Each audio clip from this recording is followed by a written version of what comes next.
다들 아시는 것처럼 요즘은 AI가 작곡도 하고 그림을 그리는 시대인데요. 인간의 창조 영역과 기술의 경계가 정말 모호해지고 있는 것 같습니다. 네, 이분은 여기에 직접 해답을 찾고 계시는 분입니다. 바로 가치창조 제2 창업자이자 바이올리니스트인 박지혜 대표님입니다. 저희 LG 스파크가 추구하는 철학이 CIA의 융합, 컬처, 이노베이션, 아트의 융합인데요. 오늘 강연을 통해 참석하신 모든 분들이 이 융합을 통해 영감을 얻을 수 있기를 기대합니다. 네, 그럼 소개하도록 하겠습니다. 음악과 기술의 융합을 통해 공연 예술에 혁신하고 있는 가치창조 제2 박지혜 대표님을 큰 박수로 모시겠습니다.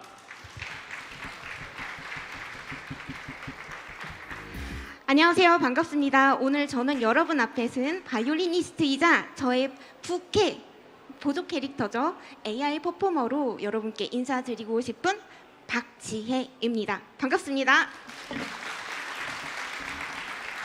자, 제가 손이 조금 모자란데요. 왜냐하면 제 손에 뭔가 들려있죠. 이 도구와 함께 오늘 저는 여러분과 저에 대해 그리고 여러분께 정말 너무 간절히 소망하는 그 어떤 희망을 드리기 위해 정말 최선을 다해 노력할 것입니다.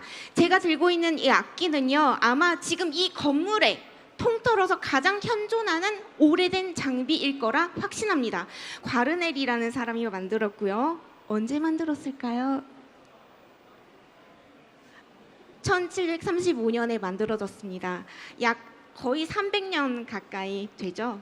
근데 지금 우리가 사는 세상은 무슨 세상입니까? 챗 GPT의 세상이고요. 또 작년까지는 메타버스가 엄청 핫했어요. 근데 또 오래되니까 메타버스는 또 푹 죽고요. 갑자기 또 이게 대세가 됐습니다. 생성형 AI가 나왔는데 그렇게 막 이거가 대세고 저거가 대세고 사실 따라가다 보니까 그냥 저거구나, 저 기술, 그래, 저게 뭔지 파고들고 연구하자마자 뒤를 돌아서면 바로 또 이게 대세가 아닌 세상이 됐습니다. 그래서 오늘 저는 여러분들께 어떤 제가 막 기술적인 지식이 풍부하거나 그런 거를 전하러 온 사람은 아니라고 봅니다. 저는 오늘 바로 이거에 주목하고 싶습니다. 제가 독일에서 태어나고 자랐는데요. 독일에서는 알파벳을 있는 그대로 읽어요. A는 R라고 읽고요. I는 E라고 읽습니다. 그래서 AI를 독일어식으로 말하자면 I예요. I가 뭐냐?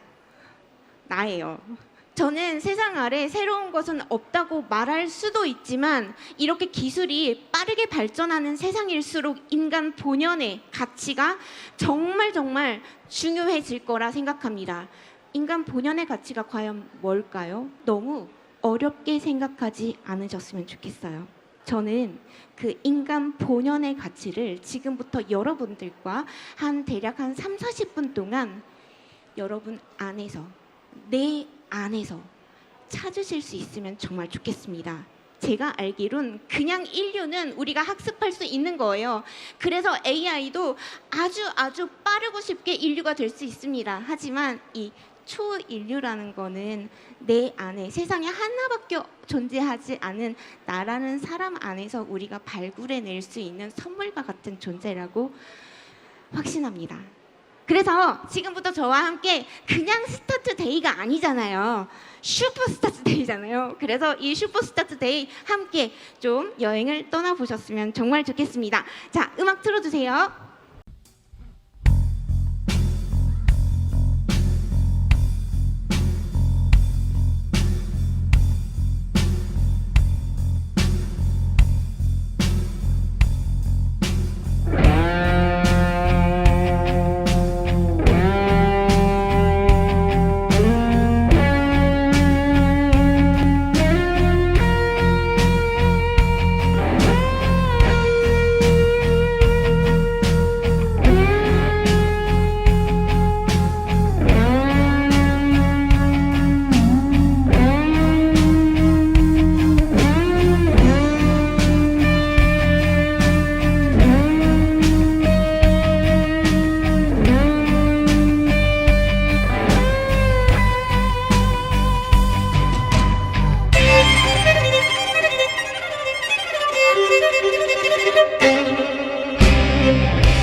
감사합니다. 어머나, 방송이 안 나갔을 것 같아요. 참 멋있다고 해주셔서 감사합니다.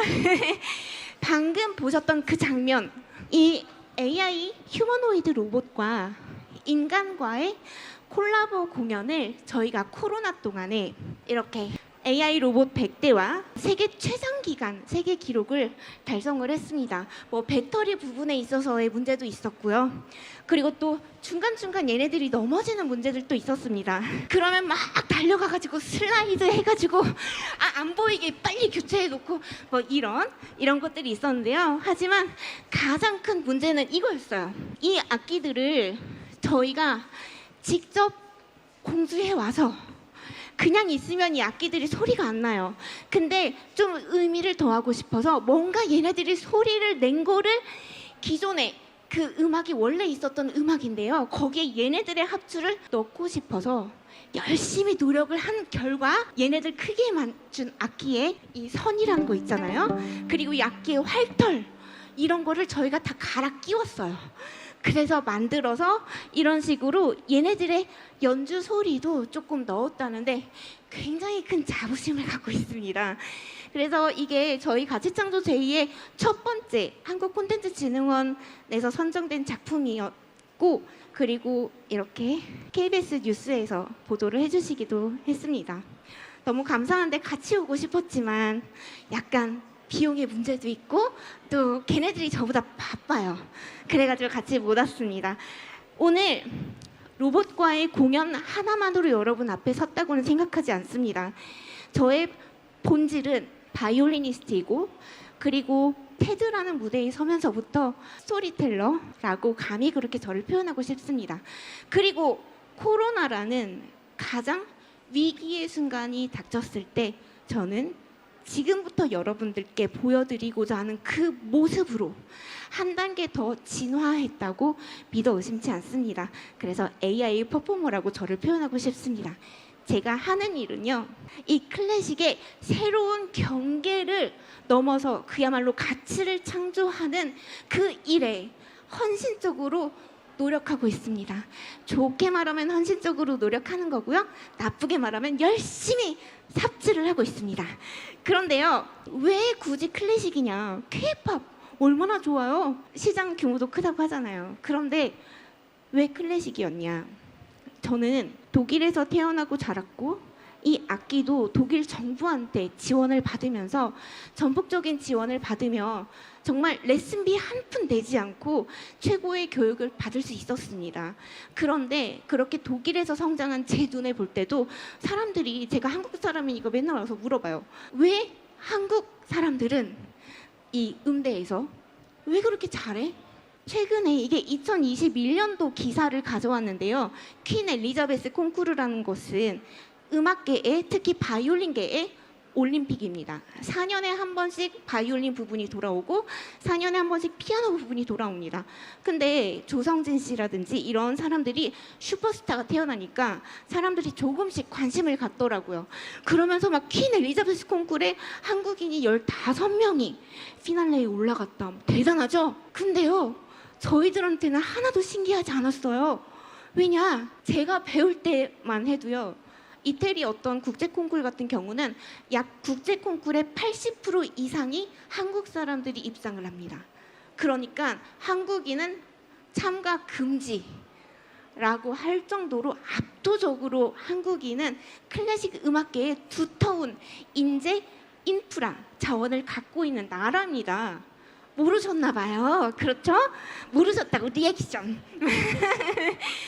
그런데 제가 생각할 때 특히 코로나를 거치면서 어떤 생각을 했냐면요, 모든 사람이 가서 클래식 음악이 얼마나 가치 있는 건데, 얼마나 예술이 귀한 건데 말하면 그래. 그런데 나라에서 그러니까 지원해 주세요. 우리 후세들이 이렇게 지원이 필요합니다. 말하면 그러게 이렇게 되는 거죠. 분명 저는 그렇게 된 데에는 우리 예술인들의 책임도 있다고 확신합니다.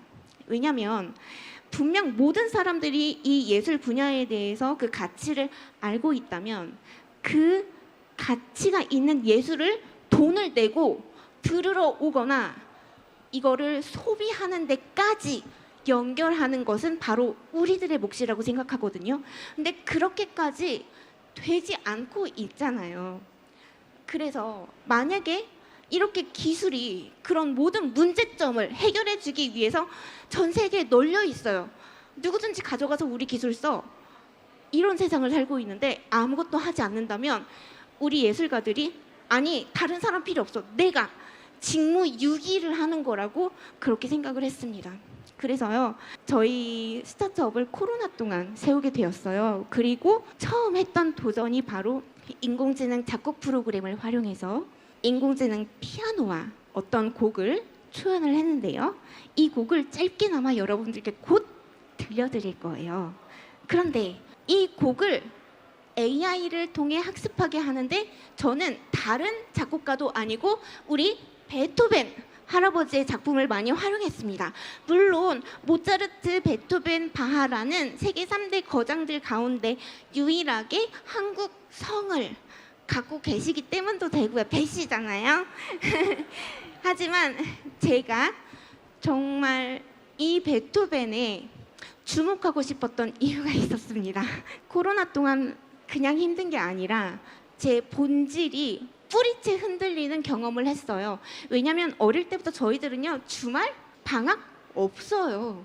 주말이면 더 열심히 해야 되고 연습해야 되고 막 그런 삶을 살았는데 그렇게 벽 속에서 혼자서 싸움을 할 때 우리가 상상하는 그 목표하는 그림은 딱 하나였습니다. 내 앞에 청중이 있고 그 앞에서 그 찰나의 순간 동안 나의 베스트한 모습을 보여주기 위해서 노력했는데 그 청중이 사라질 수 있는 무대가 사라질 수 있는 세상이 온다는 것을 직접 경험하고부터는 내가 무슨 가치가 있는 사람인가 하는 것을 자꾸 되묻게 되었습니다. 그러다가 나쁜 생각들이 들었겠죠. 하다 보니 베토벤의 유서까지 어찌어찌 하다 보니까 제가 검색 끝에 다다르게 됐어요. 베토벤이 그렇게 잘 나갔는데 왜 유서를 썼을까? 그것도 33살에 제가 조금 어려 보이실 수 있지만 제가 33살보다 조금 더 먹었거든요. 그래서 나보다 더 조금 어렸을 때 왜 유서를 쓰려고 했을까? 바라보게 됐는데요. 짧은 시간 동안 다 표현할 수는 없겠지만 귀를 먹기 시작하면서 자기 본연의 가치가 흔들리기 시작했고 누가 베토벤한테 하이 베토벤 하고 지나가는데 이 사람은 귀가 먹어가지고 못 듣고 지나가요. 그럼 사람들이 그러는 거죠. 저거 막 저기서 용났다고 막 볼품없는 사람 데려다가 우리가 키워줬는데 뜨니까 변했어. 막 이런 오해를 받기 시작하면서 그걸 견딜 수가 없었고 또 자존심상 이 사람이 귀가 안 들린다고 하면 누가 이 사람을 불러주겠습니까? 그러니 그런 이야기를 안 했죠. 그냥 사람들은 베토벤 하면 아시죠? 막 흩날리는 거에 막 괴짜. 하지만 이 사람은 엄청난 PR의 귀재였습니다. 그랬던 사람이 귀가 안 들리면서 유서까지 선택을 하고 써 내려가는 시점에 다다릅니다. 그 유서를 보면요 이런 부분이 나와요. 분명 나에게는 그 소리도 들리지 않고 정말 그럴 때면 나는 절망의 심연으로 굴러떨어져 죽고 싶다는 생각밖에 나지 않는다 라고 시작했던 그의 유서가 말미에 가서 어떻게 변했는지 한번 보세요. 죽음의 유혹 속에서 나를 지켜준 것은 오직 예술이었다. 내 안에 있는 음악을 모조리 꺼내놓기 전까지 나는 아직 세상을 떠날 수 없다. 그러면서 막 갑자기 유서를 쓰는 사람이 유서 말미에는 열정이 막 불타오릅니다. 그리고 나서 이 사람이 돌아가서 후기 베토벤 시대가 도래를 해요. 후기 베토벤이 어떤 시대냐면요. 빰빰빰빰 막 이런 노래 있잖아요. 소위 말해서 이 사람은 고전 음악 시대 사람인데 이 유서를 쓴 이후에 이 사람은 새로운 낭만파 시대를 혁신을 열어 제끼기 시작합니다. 그래서요 저는 가끔 이런 생각을 해요. 모차르트 또는 베토벤 둘 중에 내가 만약에 작곡 프로그램에 그 데이터를 넣는다면 누구 걸 넣어야 할까? 똑같이 작품은 많아요. 그런데 저는 베토벤을 선택했습니다. 모차르트는 거의 기계 수준으로 곡을 뽑아내다시피 했어요. 하지만 베토벤은 잘 보이진 않겠지만 썼던 거를 지우고 또 지우고 또 지우고 해가지고 굉장히 고뇌했던 그게 남아 있습니다. 근데 모차르트는요, 누가 오페라 하나 써줘, 알았어, 언제까지 써줘? 만약에 15일까지 써줘라고 했다면 모차르트는 14일 저녁부터 쓰기 시작했어요. 어디 하나 고친 티가 안 납니다. 그렇게 출력해냈던 모차르트, 아니야, 나는 혁신을 꿈꾸는 사람이야. 그래서 베토벤의 데이터를 가지고 혁신을 꿈꾸기 시작했습니다. 저는 클래식 연주자였지만 한동안 우울증을 앓았던 적도 있고요. 하지만 테드라는 무대를 통해서 혁신을 통해 내가 갖고 있는 이 전공 분야를 통해 사람들한테 선한 영향력을 끼칠 수 있다는 용기를 받게 되었습니다. 그리고 이제는 AI 퍼포머로서 그 한 발짝도 도약해서 저의 후세를 위해서도, 그리고 우리 좀 공백처럼 느껴지는 클래식 예술 분야에 기술이라는 것을 탑재해서 가치를 창조하고자 꿈꾸는 사람입니다. 그래서 음악과 기술, 말은 번지르르 하지만 그게 본질 자체가 뭔지 아는 사람은 아무도 없습니다. 하지만 제가 확신하는 바는 음악과 기술, 그 중에 가장 핵심적으로 다루어져야 하는 것은 바로 바이올리니스트라는 그 직업군도 아니고 스토리텔러라는 뭐 그런 영역도 아니고요. AI 퍼포머라는 닉네임도 아닙니다. 사람, 그리고 자기 자신 안에서 끌어낼 수 있는 그 인간 본연의 가치, 그거라고 저는 확신합니다. 그래서 저는 사람 박지혜로서, 그리고 같은 저도 스타트업 대표이기도 한데요. 구멍가게 수준이긴 하지만 어쨌든 그래서 여러분들께 인간 대 인간으로 같이 한번 힘내보자, 그렇게 말씀을 드리고 싶습니다. 그래서 제가 이런 곡을 다는 들려드리지 못할 거예요. 왜냐하면 이 곡을 다 들려드리면 25분이 걸려요. 그래서 친절하게 엑기스만 뽑아서 앞부분만 조금 보여드리도록 하겠습니다. 베토벤이 살아생전 작곡한 바이올린과 피아노를 위한 베토벤 소나타가 있는데요. 10개가 있습니다. 만약 베토벤을 AI를 통해서 이 시대로 불러낼 수 있다면 11번째 소나타는 어떻게 생겼을까? 했던 베토벤 바이올린 소나타 11번을 인공지능 피아노와 협연을 해보도록 하겠습니다. This theme performance is a very special one staged at Biennale Exhibition Building B in the AI Exhibition Hall. Beethoven's Violin Sonata No. 11 has been produced and premiered by Ji-Hae Park, accompanied by an AI piano. Professor Ji-Hae Park used the AI composing program to produce these music sheets.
GTV에서 보실 수 있어요. 자, 가치. 그야말로 인간의 눈에는 보이지 않지만 이 가격이란 건 가치를 따라가죠. 바이올린 1735년산 과르네리를 사용하면서 가치에 대한 이야기를 늘 들어왔습니다. 이 악기가 비싸면 얼마 정도 할 것 같으세요? 네네. 얼마? 2천만 원. 네, 조금 더 주실 분?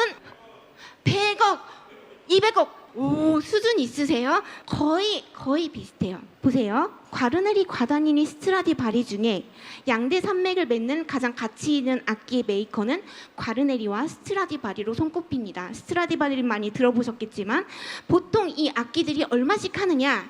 제가 탑 12를 뽑아왔으나 시간 관계상 빨리빨리 볼게요. 자, 360만 달러, 그리고 400만 달러, 1000만 달러. 근데 여기 과르네리라고 써있죠? 1735년산이라고 써있네요. 자, 이게 바로 지금 현재 실거래가예요. 감정가 말고 실거래가. 실거래가로 가장 비싼 악기 얼마냐? 1600만 달러래요. 한 185억 정도? 뭐 그 정도 주면 살 수 있대요. 근데 중요한 사실이 있어요. 왜 가치를 언급하며 이 악기에 대해서 말씀드리냐면요. 이 악기가 세계에서 가장 비싼 악기 1위가 아니라는 점입니다. 아까 200억 말씀해 주셨는데요. 거의 비슷해요. 2천만 달러를 호가할 것이라고 짐작되는 악기가 있습니다. 근데 이 악기가 왜 그런지 아세요? 1, 2차 대전을 거치면서 전혀 손상이 안 됐을 뿐더러 한 번도 누군가의 소유가 되어보지 못한 악기입니다. 줄곧 박물관에만 비치되어 있었거든요. 아마 그렇기 때문에 사람들의 어떤 막 그 심리를 자극해서 저 악기가 나오면 제일 비쌀 거야 막 이렇게 짐작이 되는 건 아닌가 싶습니다. 하지만 그렇다고 그 심리적인 부분이 가치를 평가하는 것은 분명 아닐 것입니다. 그래서 엄청 연구했어요. 논문도 많이 봤어요. 눈이 빠지는 줄 알았어요. 그런데 답을 못 구했습니다. 그러다가 제가 사진을 한 장 봤는데 이 사진은 평범한 피아노, 이 사진은 아주 평범한 바이올린. 근데 가격이 꽤나 나갑니다. 왜냐하면 이 악기는 존 레논이라는 비틀즈의 멤버가 그의 전설적인 곡을 작곡할 때 사용했던 그 피아노고요. 이 악기는 아인슈타인이 연구하다가 막히면 가서 연주했다는 그런 썰이 이야기가 많잖아요. 그때 아인슈타인이 연주했던 악기이기 때문입니다. 그리고 제가 구했던 이 자료에 탑 12 가장 비싼 악기 12위까지가 열거가 돼 있었는데 12위가 바로 이 악기였습니다. 거의 연주 불가능한 악기예요. 소금물에 절여져 있었거든요. 하지만 우리가 타이타닉이라는 명화를 볼 때 그 수많은 사람들이 갑작스런 죽음 앞에서 막 아우성치고 짐승처럼 변해갈 때 한 현악 사중주단의 연주를 우리가 본 사람이 많잖아요. 그들의 소명을 다해서 죽는 순간까지도 두려워하지 않고 자신들의 소명을 다해 연주로 죽음을 맞이했던 그 제1 바이올린 주자가 사용했던 악기로 추정되는 악기이기 때문에 나무가 2주 동안이나 바닷물 속에 들어있었는데 어떻게 연주가 가능하겠어요? 그런데도 가장 비싼 악기 12위로 올라 있더라고요. 그래서 코로나를 맞았다고, 공연장이 없어졌다고, 비대면 사회가 됐다고, 아니 앞으로는 AI가 연주자를 대신할 거라는 그런 두려움에 맞서기보다는 어쩌면 내 안에 있는 누구도 대체할 수 없는 그런 가치를 끌어올릴 수 있는 통로를 만들고 개발해야겠다, 발굴해야겠다, 아니 그래야만 한다라고 그렇게 열정을 불태우기 시작했습니다. 그러면서 자료도 찾아봤어요. 그랬더니 뜻이 있는 길에 길이 있다고, 실제로 비대면 사회로 전환된 다음에 세계 최대의 오케스트라에서 대규모 통계 자료를 발표해 있는데요. 비대면 사회 동안 비대면 공연을 통해서 오히려 단 한 번도 본인의 돈을 주고 공연장을 방문하지 않았던 사람들의 숫자보다 40%가 그 예매율이 더 늘어났고요. 그리고 젊은 층의 수요가 급증했다는 사실이었습니다. 그래서 저는 그냥 예전 곡을 통해서 감동을 자아내는 것도 좋지만 이런 문제들의 솔루션이 될 수 있는 기술을 통해서 우리 클래식을 재경험하게 해줘야겠다라는 생각을 하게 됩니다. 혁신을 통해서 감동을, 끌어낼 수 있는 것은 가장 즉각적으로 직관적으로 끌어낼 수 있는 것은 공연이라고 생각했습니다. 그래서 그 감동으로 가치를 창조하자라는 의미로 저희 스타트업을 가치 창조 제이라고 지었습니다. 그리고요. 이제 작년까지 막 메타버스 이런 세상도 도래됐잖아요. 아 그러면 또 이 클래식을 통해 가지고 새로운 기술을 접목을 해봐야지라고 해가지고 처음에는 그냥 막연하게 시작을 했어요. 그런데 일이 커졌어요. 제가 그런 걸 좀 잘하나 봐요. 그냥 무작정 왜 해외에 글로벌 기업들한테 그 컨택트 어스 써 있잖아요. 전 이메일 보내요. 막 보냈는데 그 중에 어느 곳에서 답장이 왔습니다. 그리고 그 기업이 그러더라고요. 세계 탑5 2023년 기사인데 탑5 메타버스 플랫폼사라고요.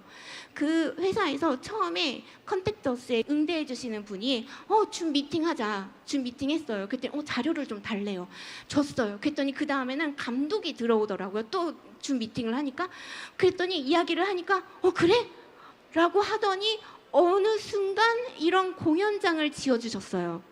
여기 보시면 제가 사실 민망해가지고 이름을 뺐는데 직접 들어가 보시면 메타컬처 센터라고 제가 이름을 지었고 거기 밑에 제가 지웠어요. 민망해서 박지혜 홀이라고 써 있어요. 근데 그런 공연장이 생겼고 너무 감사하게 지금은 가상세계 메타버스를 넘어서 혼합현실 공연장 그리고 오프라인으로 사전 제작까지 할 수 있는 공연장까지 론칭을 하게 되었습니다. 이게 한 20초 정도만 나오고 말 거예요. 좀 광고 같지만 좀 양해를 부탁드립니다. 그래서 이렇게 이런 기술과 혁신을 해가지고 KBS 뉴스에 나왔다는 그런 PR도 하려고 나왔고요. 그리고 또 이렇게 공연장도 만들었고 이런 식으로 사실 지난주 그리고 지난달 이렇게 광복절 공식 한영 행사도 진행을 할 수가 있었고요. 그리고 메타버스 상에서 부산 세계 박람회 유치를 염원하는 공연도 만들게 되었습니다. 이렇게 만들었어요. 줌으로만 막 이렇게 해가지고 만들었습니다. 여러분 이게 바로 지난주에 있었던 광복절 78주년 저희 공연장이에요. 그리고 얘네들 아까 출연했던 제 친구들 로봇들도 다시 나와가지고 차이콥스키 바이올린 협주곡도 연주하고요. 그리고 이렇게 저의 파트너와 함께 그냥 파트너 말고 피아니스트 연주 파트너예요. 아직 솔로입니다. 그래서 이렇게 같이 연주도 하고요. 그렇게 진행을 했어요. 근데 이게 잘 돼서 앵콜 추가 공연까지 하게 됐습니다. 어머 감사합니다. 그리고 사실 아까 오니까 어떤 분이 막 와서 인사를 반갑게 해주시더라고요. 제가 얼마 전에 창업 그 기업 지원해주는 그런데 제가 PT도 잘 다니거든요. 심사위원으로 계셨대요. 근데 제가 떨어졌거든요. 근데 반갑다고 이렇게 와가지고 인사도 해주셨어요. 그런데 그런 떨어짐에도 불구하고 저는 이런 도전들이 가치 있다고 생각하지 않습니다. 그렇기 때문에 도전과 또 도전을 거듭해서요. 이렇게 나이파 정보통신산업진흥원에서 제작 지원도 받아서 비발디 사계 전악장이요. 약 50분이 걸립니다. 그런데 거의 제작비로 따지면 2억 가까이 지원을 받아서 전 악장을 이렇게 3D로 촬영을 마쳤고요. 지금 곧 이 전악장을 3D AR 증강현실에서 공연을 보일 예정입니다. 그렇게 열심히 노력하고 있는 제가 바라보는 세상은요. 자, 모차르트하고 베토벤에 뭐가 써져 있잖아요. 뭐가 써져 있죠? 선글라스. 왜 썼을까요? 미래가 너무 밝아서 눈이 부신다고 제가 선글라스를 끼워줬어요. 제가 지금 학생들을 후학을 양성하고 있는 사람이기도 해요. 그런데 그 학생들한테 특히 코로나 때 그랬어요. 힘내. 어느 날 이메일이 날라왔습니다. 교수님, 힘내라는 말 좀 하지 마세요.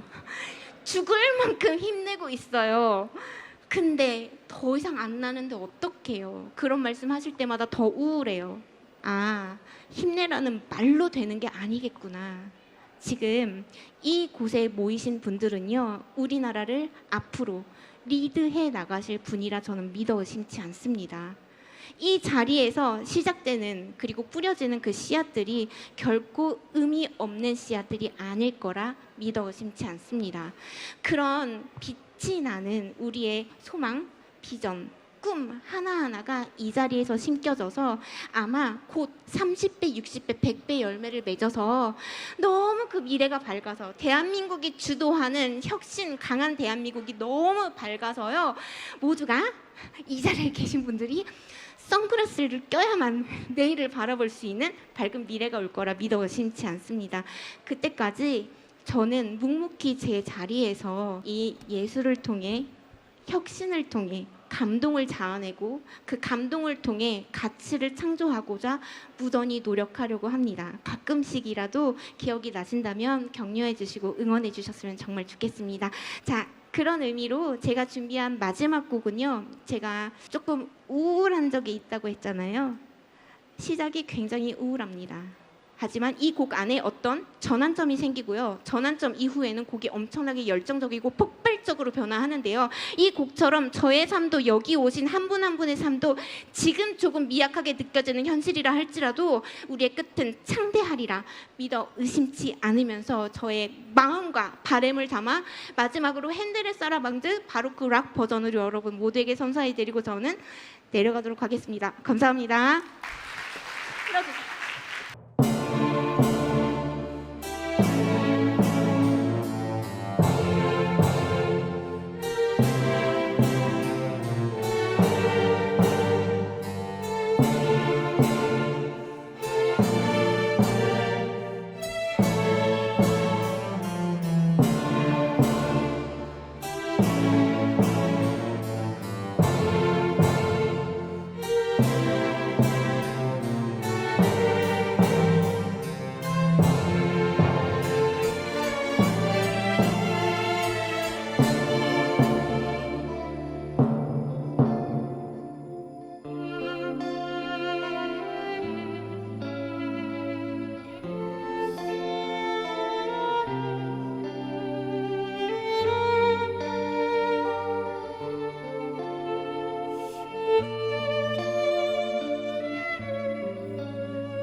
정말 감사합니다. 제가 강연 이렇게 MC를 준비하면서도 라이브로 바이올린 연주를 들을 줄은 정말 상상도 못했었거든요. 네, 정말 감사합니다. 정말 눈과 귀가 호강하는 그런 강연이었던 것 같습니다. 감사합니다.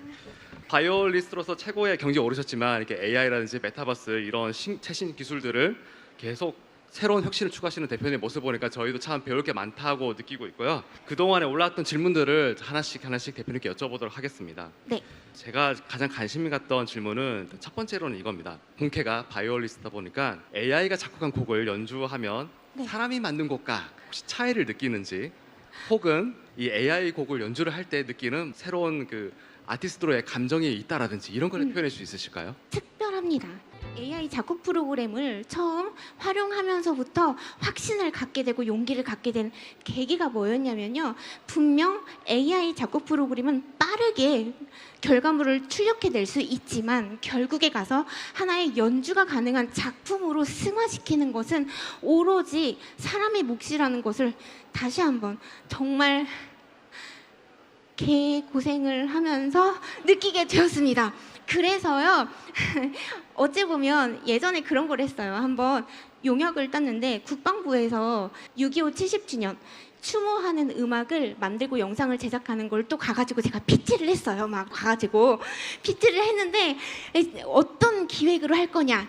제가 그랬습니다. 한미 연합을 강조하기 위해서 한국의 아리랑 100곡과 미국의 동요 100곡을 이 AI 작곡 시스템에 넣어서 출력되는 융합물을 가지고 그걸 초석으로서 곡을 만들겠다라고 해가지고 됐거든요. 그게 그냥 내가 그런 걸 추모하고 싶어라고 뜻을 하고 유도해서 작곡하는 것과 그렇게 진짜 객관적인 데이터를 가지고 작곡을 하는 게 어떤 예술적인 취지나 의미가 더해질 수 있다는 데에 대해서 표현에 어떤 확장성이 생긴 것 같았습니다. 그래서 저한테 AI 작곡 프로그램으로 만든 곡들을 바라볼 때 더 애틋하고, 그리고 또 이 예술 분야에 있어서도 이니시어티브가 됐으면 좋겠다. 다른 분들도 이거 너무 좋은데 같이 활용해보는 사람이 많아졌으면 좋겠다. 이런 것을 막 전파한다는 그런 미션이 생겨가지고 정말 특별합니다. 네, 역시 애착을 또 가지게 되시는 거군요. 네, 그러면 다음 질문을 또 하나 더 여쭤보도록 하겠습니다. 베토벤과 모차르트 중에서도 베토벤을 고르신 것처럼 이 현대 음악도 한번 고민해 보셨을 것 같은데, 네. 이 AI 음악을 했을 때 결과적으로는 일단 클래식을 정하셨는데 혹시 그런 특별한 이유가 있으신지 궁금합니다. 뭐 K-팝 또는 현대 음악은 저 아니라도 할 사람이 너무 많다는, 그리고 제가 이 작업을 하는 이유는 예술하는 사람들이 같이 살고 싶다.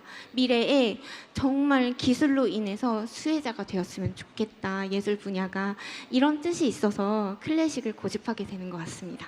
네, 그러면 이거는 이제 마지막 질문이 될 것 같은데요. 네. 아시는 것처럼 저희 LG 사이언스파크에는 2만 1,000여 명의 임직원들이 근무를 하고 있습니다. 대부분 다 연구 개발하시는 엔지니어시다 보니까 자기 기술 분야에만 몰입해 계시거든요. 그래서 새로운 예술이라든지 이런 거를 접하게 되게 힘든데 이런 걸 어떻게 하면 좀 더 접할 수 있고 또 접하게 되면 어떤 도움이 될지 한번 말씀 부탁드리겠습니다. 시작이 반이라고 하는데요. 이미 반절은 하신 것 같아요. CIA 하신다면서요. 네. 그러니까 앞으로 조금 더 열심히 CIA 해가지고 정말 6번째 행사긴 하지만 더 확장해서 더 여러 분야와 융합하고 시너지를 창출할 수 있는 기회를 많이 힘드시겠지만 만들어 주셨으면 정말 좋겠습니다. 네, 말씀 감사합니다. 시간 관계상 Q&A 세션은 여기서 마무리를 해야 되고요. 이렇게 대표님을 아쉽게 보내드려야 되긴 하는데 제가 기억하기로는 사이언스파크가 2018년에 열리고 나서 바이올린 라이브 연주가 열린 건 처음이거든요. 그래서 대표님을 그냥 보내드리기가 어려운데 여러분들 어떻게 생각하신가요? 대표님 한마디. 네. 정말요? 아니 저 뒤에서 시간 다 갔다고 하지 말으라고 저희 엄마세요. 엄마가 하지 말으라고 괜찮을까요, 피디님? 제랑 대화 가능합니다. 네. 그럼 이 곡은 다 아시는 곡인데요. 제가 그 대곡을 이렇게 마음대로 고쳤다고 하면 욕을 하실까봐 평창 동계올림픽에 화이트 정선아리랑 그리고 지혜 아리랑으로 좀 고친 곡입니다. 평창 동계올림픽 때 만든 곡이라 조금 그런 역동적인 운동하는 장면들이 나오는데요. 여러분 승리하셨으면 좋겠습니다. 네. 들어주세요.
다음으로는 중앙대학교 박상규 총장님 오셨습니다.